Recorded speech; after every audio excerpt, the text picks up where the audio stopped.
You're good. Welcome to Post-Match. I am here with Kroe. I'm back again. He won't leave. I live here now.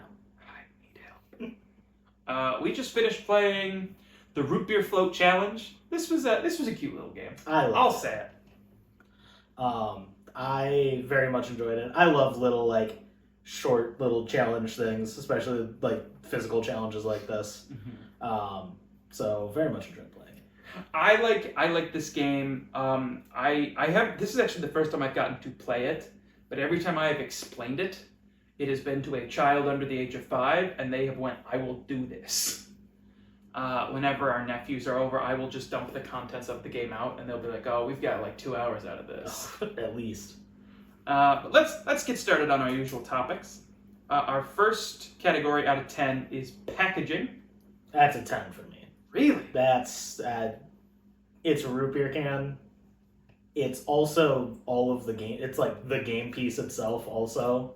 And then it's just kind of nice and neatly packaged. Everything's in there. Oh, no. I'm going to give this a 3. Yeah. And this might be because I own the game. So we're going to open it up.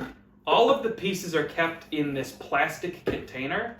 The issue is the minute you take the cover plastic lid off, all of the pieces fall out. There's too many cards, so they slide out. The straws are on the sides, so they immediately roll out. It is hard to get everything back in the packaging. I was watching you struggle putting it away after we were done playing. But I'm going full aesthetics on this. Functionality be damned. That's a 10. The aesthetic of the can is the only reason it didn't get a 1. It is good marketing. I'll give him that. Our next category is the rules. They're right here. They're a cute little booklet. Out of 10, how do you feel about the rules?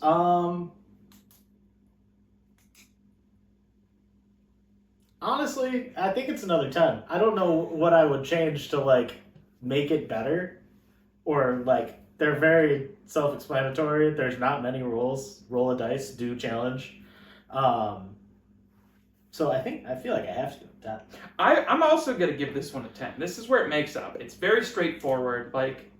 Half of this rule book is just explaining in detail the concept of steps, because it doesn't give you distance you have to walk 5 meters, we have to walk 10 yards. It just says steps.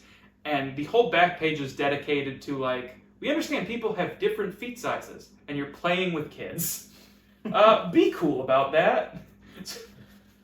I feel like we were really loose when we played about what a step was.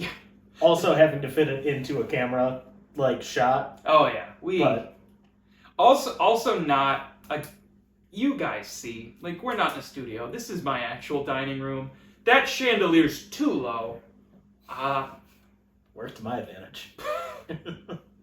So many people bumped their schnoggin on it. But yeah, it's a completely different game depending on where you play it. But it's still a very straightforward game. Which kind of leads us into our next category of gameplay. Out of 10, how did you feel about the gameplay?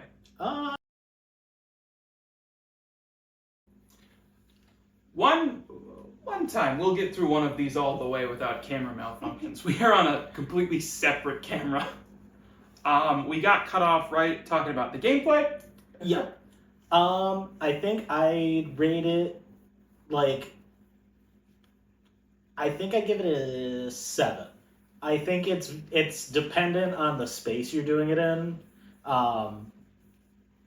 And I guess also the People you're playing with. Yeah. So that varies it, but Absolutely. I think overall just the game itself is really solid, and the little challenges are They're doable. Yeah, they're I'll truck a 3-year-old to complete my challenge. They're different enough, at least the ones we did. I didn't see all of them, obviously. Mm-hmm. And I think they're all doable. There wasn't one that was oh, this is impossible to do. And if you get creative, you can game the system a little bit. Yeah. But sometimes they won't let you. Yeah. Sometimes Mostly when it's James doing it. I'll bump it up 1. I'll give it an 8. It really is like the only thing stopping it from being a 10 is there was a typo on a card that made no sense. That's closing your eyes to get tickle somebody someone else else, yeah. to guess what it was. And then just like there's like some of the challenges felt repeated. Like you and I don't want to say battled for distance, but you and I got a move something upgrade distance like 3 times. Yeah, like in a row. Also, we got head to head so many times. I think it was over half of the rolls were head to heads. It keeps it interesting though. Our next category is short-term replayability. We just finished this game. Out of 5, how likely are you to be like we could do that again? Yeah, I'd go 4. I'd play it again right now. I'm gonna give it a 3, just because this is another one where it depends on the people you're with. Like I could play it again, but if we were with like the Fuse or like any of your family, I'd be like maybe we'll wait a bit. I think also it has the like Cards Against Humanity effect of like once you get through the cards, like you get through the piles of cards and then you don't really do it again. Yeah. So like you got a few games of it and then you're kind of like okay, well we've done everything. And also I don't know if those cards like repeat at all or if they're all unique. They're all unique, but it really is like you can only reinvent the wheel with those pieces so many times. Yeah. Long-term replayability. So down the road, how likely to be like you need to bring this game? 2. I think again the Cards Against Humanity effect of you get through the cards and then you've done it. I'm gonna give this another 3, just because it's a summer game. Kind of how like 12 Days we're not playing. True. This is something where I'm like, this is for the summer when you need to cool down.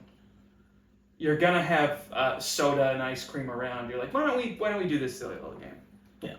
Final category overall, just your own opinions out of 10.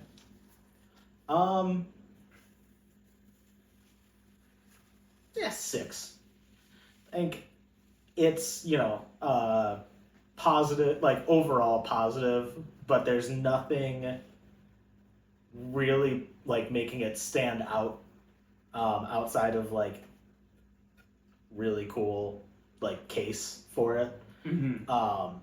It's fun to play, but it's not something I would go back to more than once maybe. Yeah, I think I'm also gonna give it a 6. It's a fun game. It's a very niche game.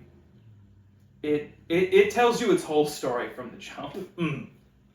I do also enjoy that it's there's almost no rule like at this like it's not like you have to spend time like going over the rules for everyone. It's you're gonna roll a dice, your 3 card types, whoever rolls the dice gets to pick first if you get win or whatever. But yeah, this is one of the rules really. the shortest rules I've given out, and I think the only reason it took as long as it did is because I finished explaining and then 2 people were like, I was not listening, and I was like, oh cool, sick, great, thank you. Glad they did that because I also wasn't listening. Simple. Roll the die, do the card, get the card. Yeah. What more could you want? Before I reveal the totals, I was trying to do math while you were talking. So if the camera sees me looking confused, I have to do basic math. Before I reveal the totals, is there anything else you want to say about the game? No, I think I've gotten my piece out. Okay. Fun to play, once or twice, one session of it. And then it's kind of like a nice piece on the, board game shelf. So, with all that in mind, I've tallied up the scores. I scored this game 33 out of 50. Slightly above average, as most of the games we have are. It's a fine game. It's a fun game. It's not something we're playing every single day, but when we do play it, it's going to be fun. Kroe. Giving this game 10s in 2 categories. You have ranked this game 39 out of 50. Mm-hmm. It's carried by aesthetic and simplicity. Your 2 favorite things. I'm a simple man. And aesthetically pleased. to some. So we're almost finished. There's just one more thing. What would that be? Well, you see, dear audience, many years ago, me and Kroe and several of our friends in an a cappella group we were in went to a Red Robin because we were broke and they had bottomless fries and bottomless root beer floats. As they were bringing out the root beer floats, the manager of the Red Robin came up to us and we were very confused because we had done nothing to warrant us getting kicked out yet. Yeah. He came up to us. He said, "I'm the manager of this Baskin Robbins, this Red Robin." And we were like, "We believe you." He's like, "I have here a pin. It says General of Silliness. The first person to finish their root beer float gets this pin." And 7 16-year-old boys chugged root beer floats like nobody's business. Kroe beat me by half a second. And I have carried that hatred for a decade now. We have, to either side of us, 2 melted root beer floats. And I'm going to try to redeem myself now. He won't. On your go, good sir. First to finish everything wins. Ready? Ready.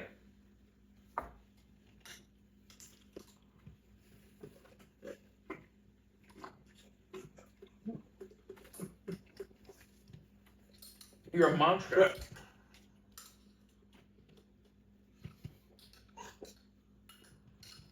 I can't compete with you.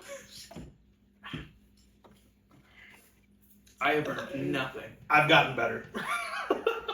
That straw really stabbed me in the eye, and I was like, "Oh no!" Oh, I was gonna say you should get glasses, but This has been post match.